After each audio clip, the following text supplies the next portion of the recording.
Hey guys, welcome back to another video where today I'm going to show you this Enderman farm that uses the brand new Dripstone from the snapshots for the Caves and Cliffs update. So as you can see right here, we have this Dripstone down here, and I'm just going to show you really quickly how this works. So basically the Enderman will spawn all the way up here and on this big platform, and they'll get angry at this Endermite. They'll try to run over here and jump into this hole. And if you're wondering, this string and carpet combination is just so that the Enderman won't teleport on top of this area and kill this Endermite right here, because that would just stop the farm from working completely.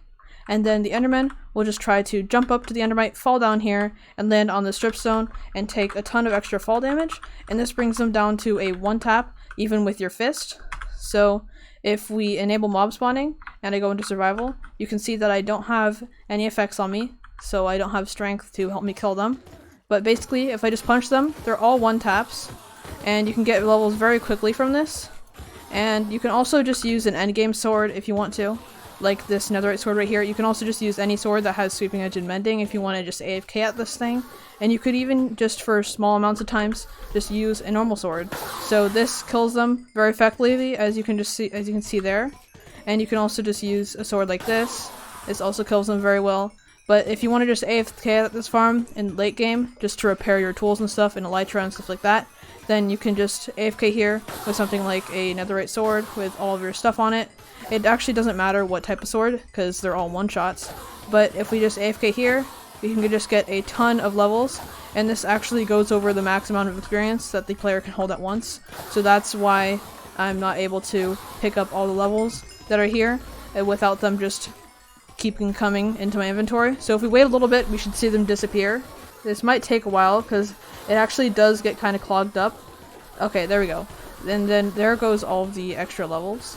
But as you can see, you can kind of also AFK this. If you just don't want any levels and just want ender pearls, you can just sit here and the Enderman will keep falling down and die of entity cramming, because they all get down to 1 health when they land on this Dripstone. So if you just watch this a little bit, you can see them dying. And if you look in this chest, there's still a ton of ender pearls coming in. But this also gets kind of clogged up when you use a looting sword, like this netherite one right here. So that's why I wouldn't recommend using looting on that, unless if you are willing to pick them up in between cycles so that you can use them later, or just to throw them into the void. And right here in the world download, which will be in the description, I just have this command block that you can kill the items if you don't want to have to deal with that. So if I kill them right now with this netherite sword, then there shouldn't be any items going to the chest that will clog up the storage system and maybe lag out your game. Obviously you wouldn't have that in a survival server, but it's just nice to know that you can use looting without lagging your game. But I also have this command block right here to enable and disable mobs. So if we kill them right now, then there shouldn't be any more coming back for a little while. So yeah, now there's no more Endermen coming down here. And if you're wondering what this thing is, this is just a little pathway to get across, and that's why I have depth strider boots, so it's easier to get across. And you could also use the Riptide Trident, or just fly over the whole thing, or use your ender pearls from this farm to teleport all the way across. But that would take a while and probably not be worth it. But over here, I can show you how I actually got down here. So basically what I did is I took these brand new weeping vines, and all you need to do is grab some weeping vines and get some bone meal. And if I break this, then you can just place this down, and you can just hold right click with this, or spam click it if you want, and just go until it stops working, just like that, until all the particles disappear.